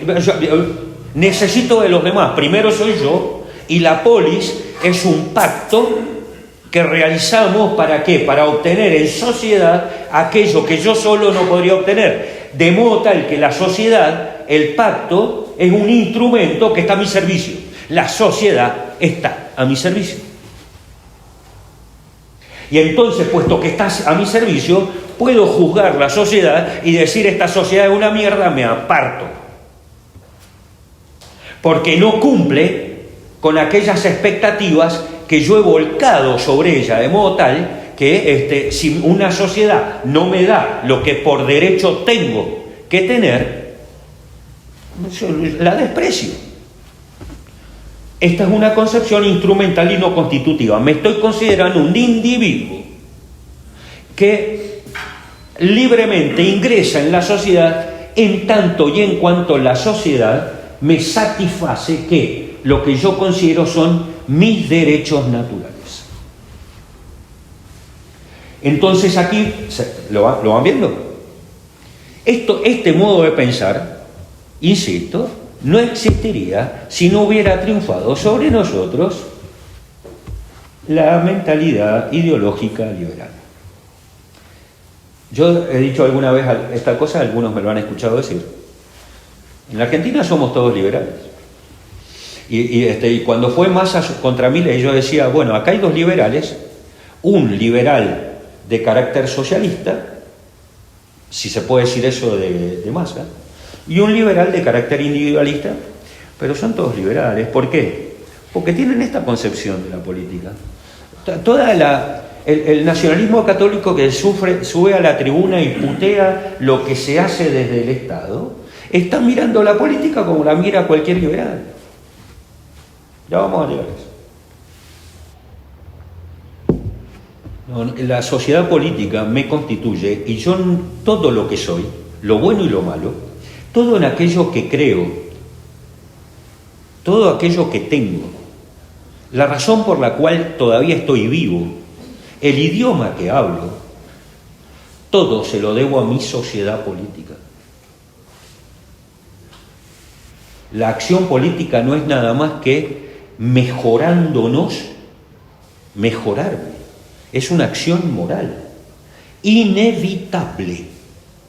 Es inevitable porque no es un accesorio de mi naturaleza, como una campera me la saco. No, puesto que soy racional, soy político, y puesto que soy político, hago política, sabiendo sin saber.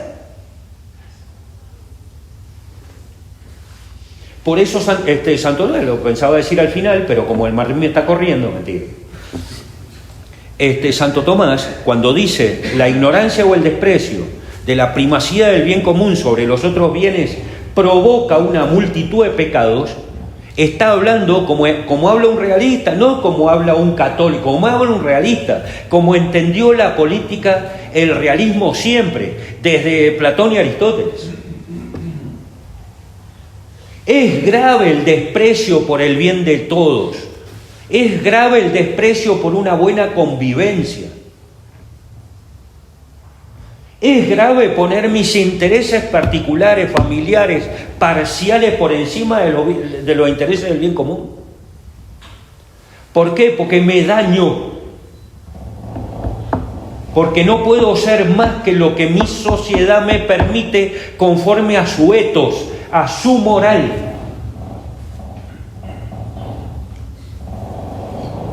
Nosotros tenemos una concepción política adecuada ¿a qué? A nuestra concepción burguesa de la vida. Queremos que el Estado, que la política sea el Estado y el poder, porque me quiero desentender del bien de todos.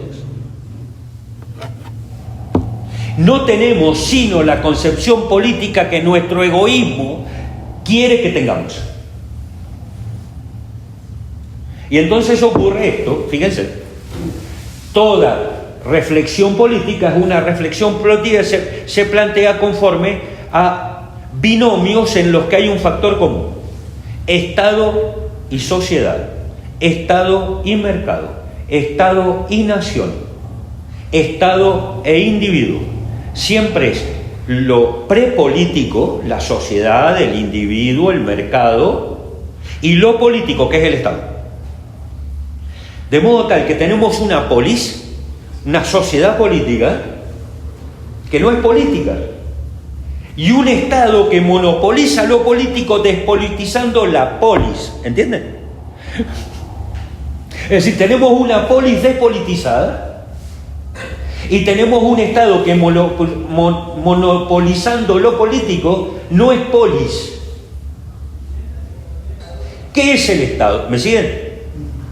¿Qué es? O sea, ven la barbaridad. Entonces, es decir, tenemos católicos y realistas que dicen: no, yo no me voy a dedicar a la vida política. Pues yo a veces me decir: mira, yo no voy a respirar porque el aire está... Me voy a tomar 10 días sin respirar porque está muy congestionado el aire.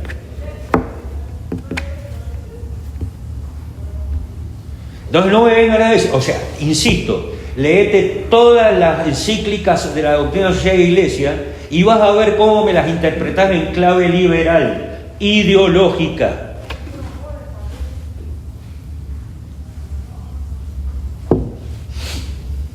Este binomio, Estado-sociedad, Estado-mercado, Estado-individuo, Estado-nación, es un binomio muy interesante. ¿Por qué? Porque el segundo término, sociedad, nación, mercado, es lo prepolítico. ¿Ven? Es lo anterior a lo político. Ahí es donde se da la naturalidad. Ahí se da la cultura, la religión. Ahí es donde yo mando a mis chicos a la escuela, voy a misa los domingos, me gusta tocar la guitarra, como el Juancito. Eso es lo prepolítico. Es lo natural, lo espontáneo. Lo político es el Estado. Y el Estado no hace otra cosa que encargarse, ¿sí?, de instrumentar mi espontaneidad prepolítica. Ahí es donde el Estado aparece como funcional a mis intereses o como un obstáculo para mis intereses. Yo quiero un Estado distinto, porque a mí me gusta, no sé, irme de vacaciones y los pasajes están carísimos, entonces yo quiero la intervención del Estado como para que me pueda ir más barato a Reñaco. Porque ¿ven? Lo prepolítico es lo que antiguamente era la polis. Y lo estrictamente político es un instrumento tecnoburocrático que llamamos Estado,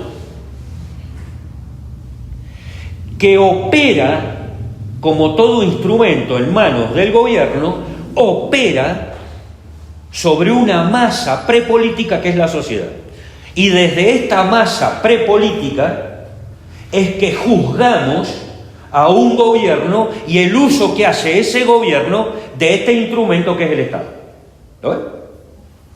Entonces, yo quiero yo quiero un presidente católico, es decir, este Estado que es neutral, porque este Estado es neutral.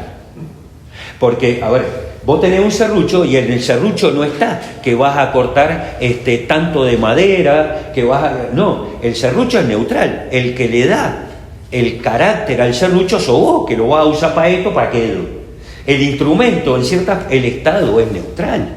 Este Estado, si lo tomara, si la gente votara bien, y este Estado lo gobernara un católico, porque putea a los zurdos, a los judíos, estaríamos bárbaros, ¿entienden? El problema es que votamos mal. También la Cristina, hay que sacarlo.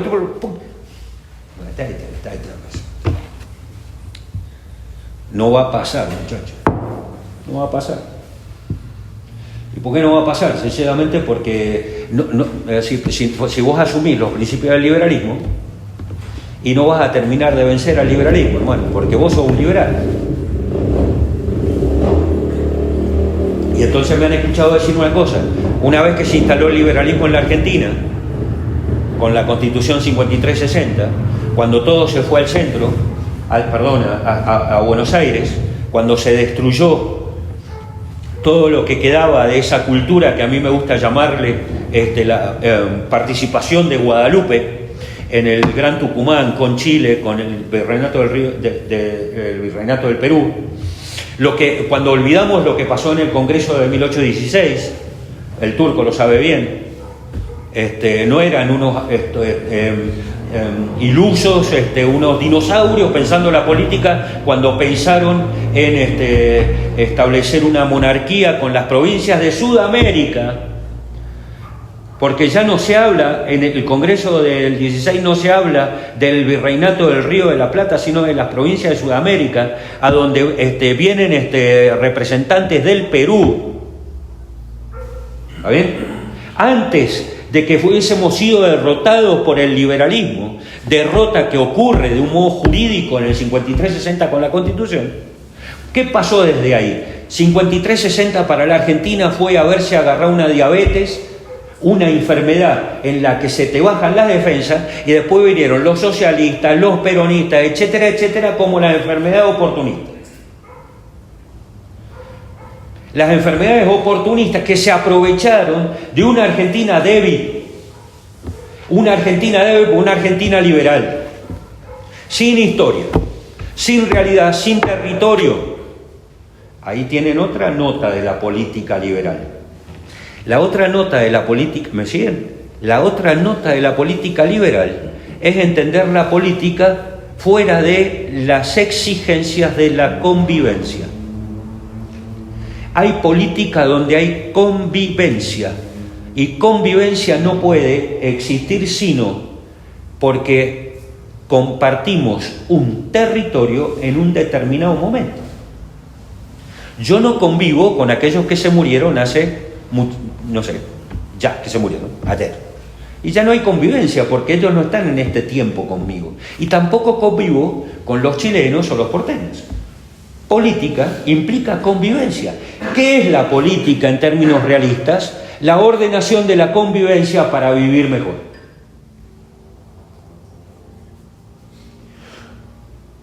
Pero una definición con la que no te dan un doctorado, ¿entendés? O sea, no esas definiciones tan básicas, pero es que además si la política es el arte de ordenar la convivencia para vivir mejor, y da la impresión de que todos tenemos alguna obligación política.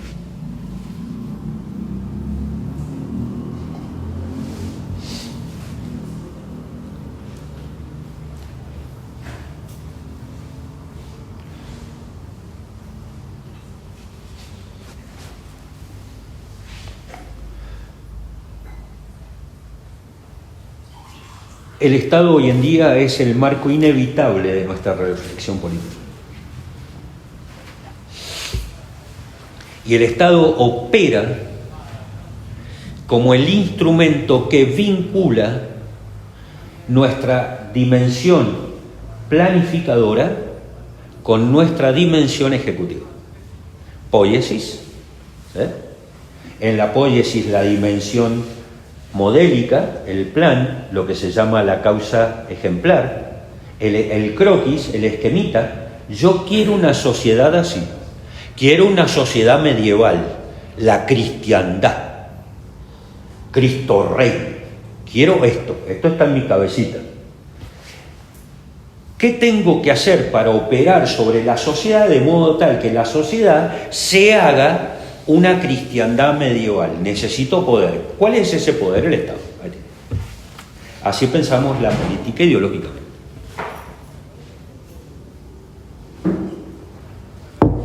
¿Me vas a preguntar algo? Ah.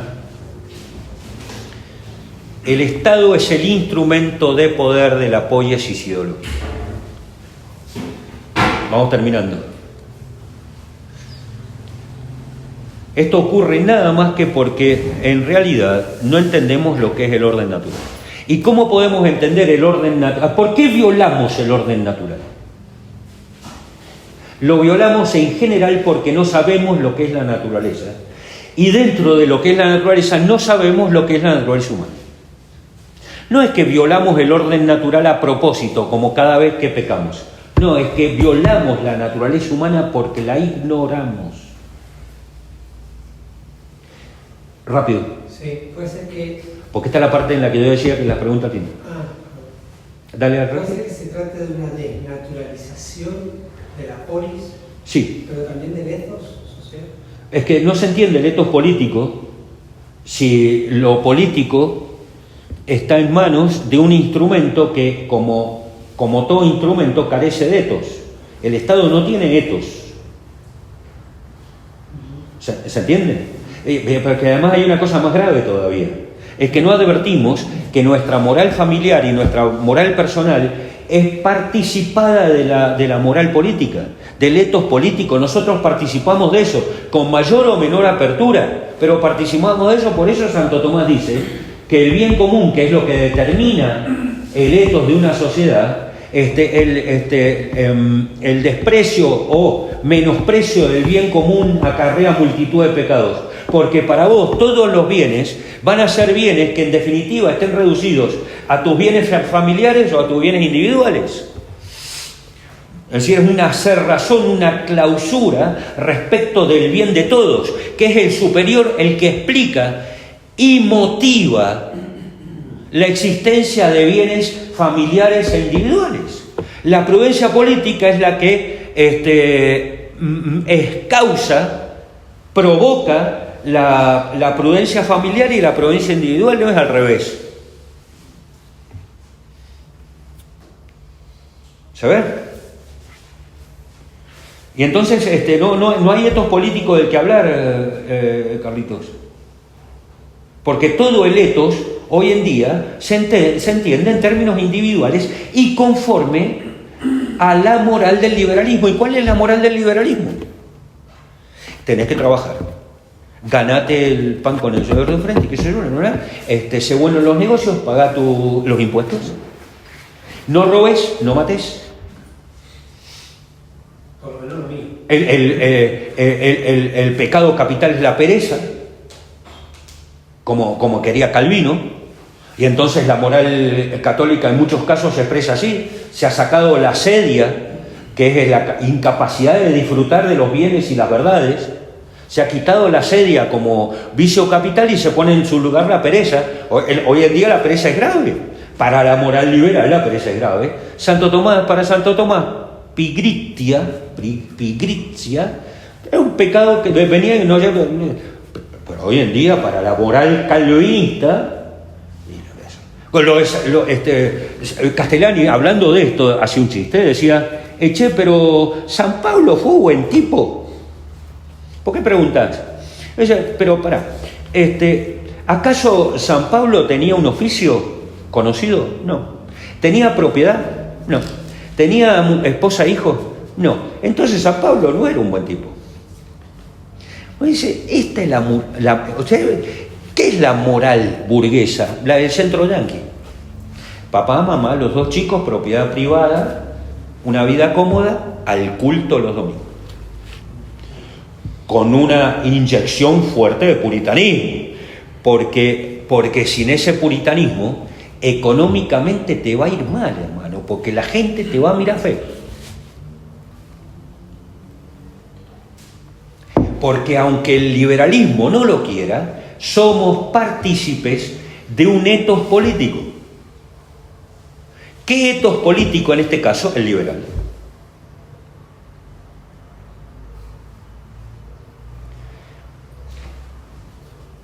Ahora, para terminar, no sé si estoy diciendo algo y si se va entendiendo, como insisto, como para que se estudie este asunto, porque sobre esto vamos a hablar todo el año, los que vienen los miércoles, ¿eh? Porque acá hay mucho para estudiar filosóficamente, antropológicamente, metafísicamente. El problema del bien, el problema de la justicia, el problema de la ley son problemas metafísicos.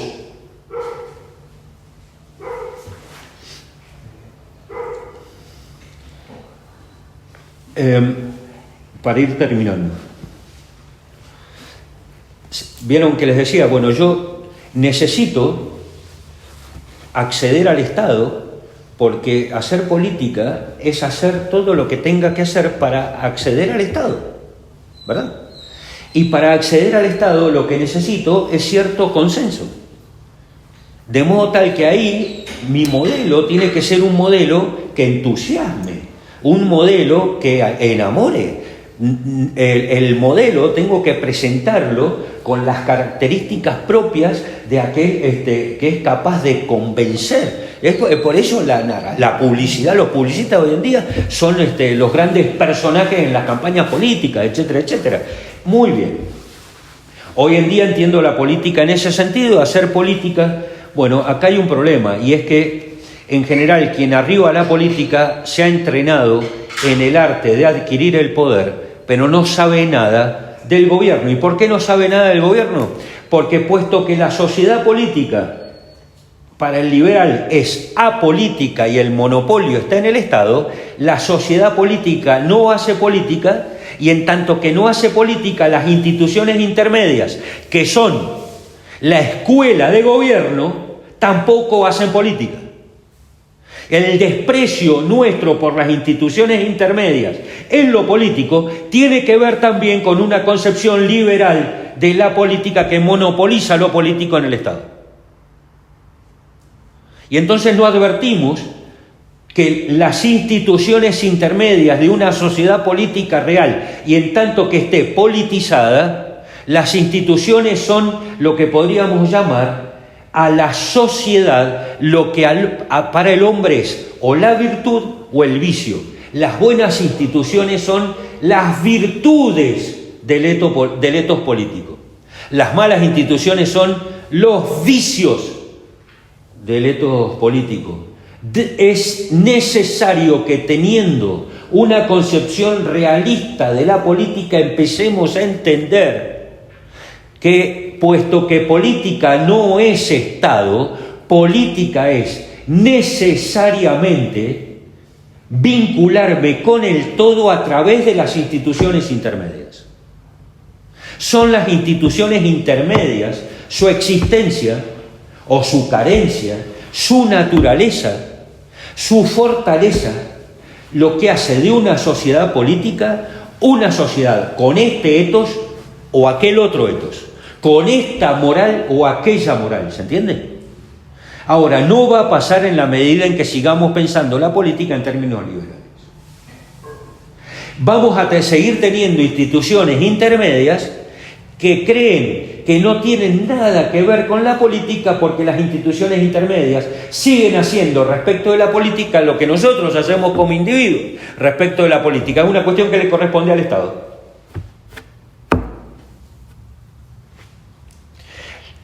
¿Te acordás cuando la inauguración del local del movimiento? Dijimos una cosa, y hace ya cuánto que venimos insistiendo con esto, federalismo de base municipal, más de 10 años, más sociedad, menos Estado, más de 10 años.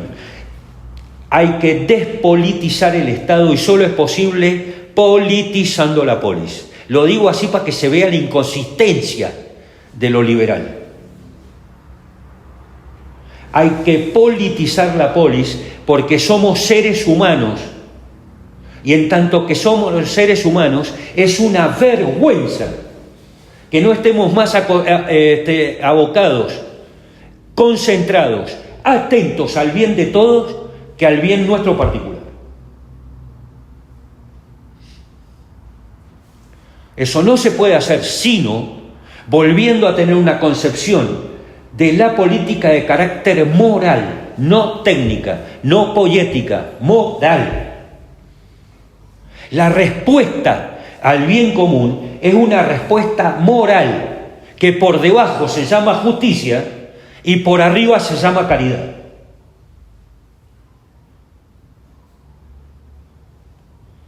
Moralizar la sociedad política es politizar la polis y debilitar el instrumento ideológico que llamamos Estado.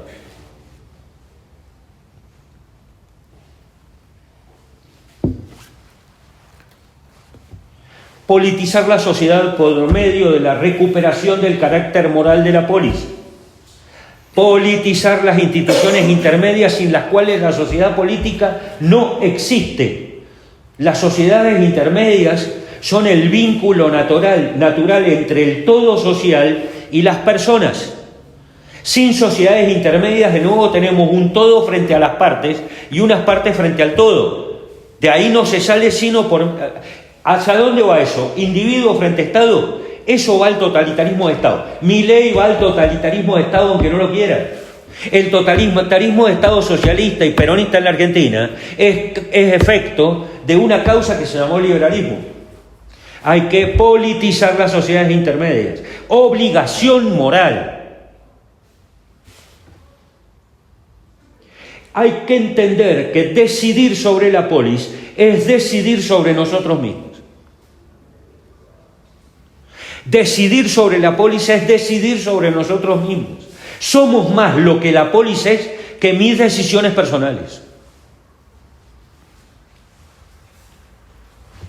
Y tenía para cerrar esto: ignorar o despreciar la primacía del bien común provoca multitud de pecados. Tenemos la política, tal como la política que tenemos y que criticamos no es sino la política que queremos tener en virtud de nuestro espíritu individualista y burgués. Hasta acá, señores, quería hablar. Espero que se haya entendido para que al que le interese se ponga a estudiar. Porque sé, ustedes desmiéntanme, rara vez se entiende la política en términos reales.